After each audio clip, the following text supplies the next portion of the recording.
सर्व कामे सोडून आपलं आरोग्य नीट झालं पाहिजे म्हणून इथे आलेले आहात।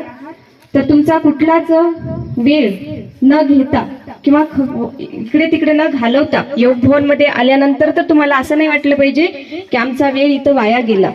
तर तुमचा वेळ समय अनोखा धन आहे आपला, त्या वेळेचा तुम्ही परिपूर्ण उपयोग करत करत आपल्याला असे काही महामानव होते त्यांच्याबद्दलही माहिती असली पाहिजे। नुसतं आपल्याला संसार, घर, मूल, बाळ, पैसा याच्यापुरते नाही, भाऊ बंधूंना माहिती असतं, बंधू कारण बाहेर असतात त्यांना सर्व माहिती असते, पण महिलांना इतकं ते त्याच्यावरती लक्ष देत नाही।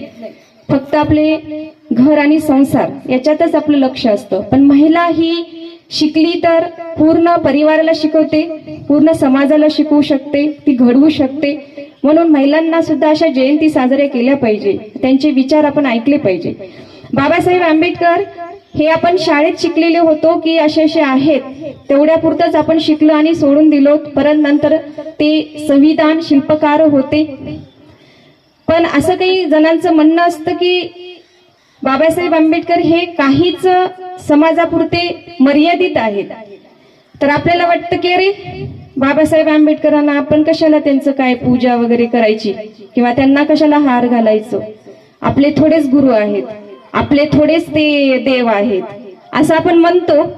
पण आपल्याला स्त्रियांना माहिती असावं, आज आपण जे शिक्षण घेतलेलं आहे, क्रांतीज्योती ज्योतिबा फुले यांनी शिक्षणाचा मार्ग आपल्याला मोकळा केला, पण आपल्याला अनेक आणखीन अशा काही अडचणी होत्या जे संविधानामुळे किंवा बाबासाहेब आंबेडकरांमुळे आपल्याला मतदान करायचा अधिकार आपल्याला नव्हता, त्यांच्यामुळे आपण सहजपणे आता जाऊन मतदान करतोय। याच्यासाठी आपल्याला स्त्रियांना कुठला संघर्ष करावा लागला नाही।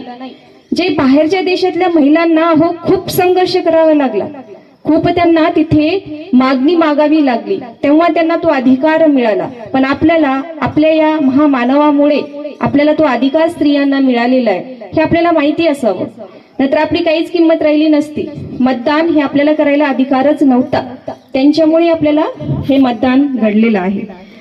तसं स्त्रियांसाठी, मुलांसाठी सुद्धा अशी प्रेरणा आहे की त्यांची इतकी गरिबी होती, जर एकाने भाकरी खाल्ली तर दुसऱ्या वेळेस भाकरी खायला दुसऱ्याला तिथे भाकरीच नसत नव्हती, आणि भाकरी असेल तर भाजी नसत नव्हती।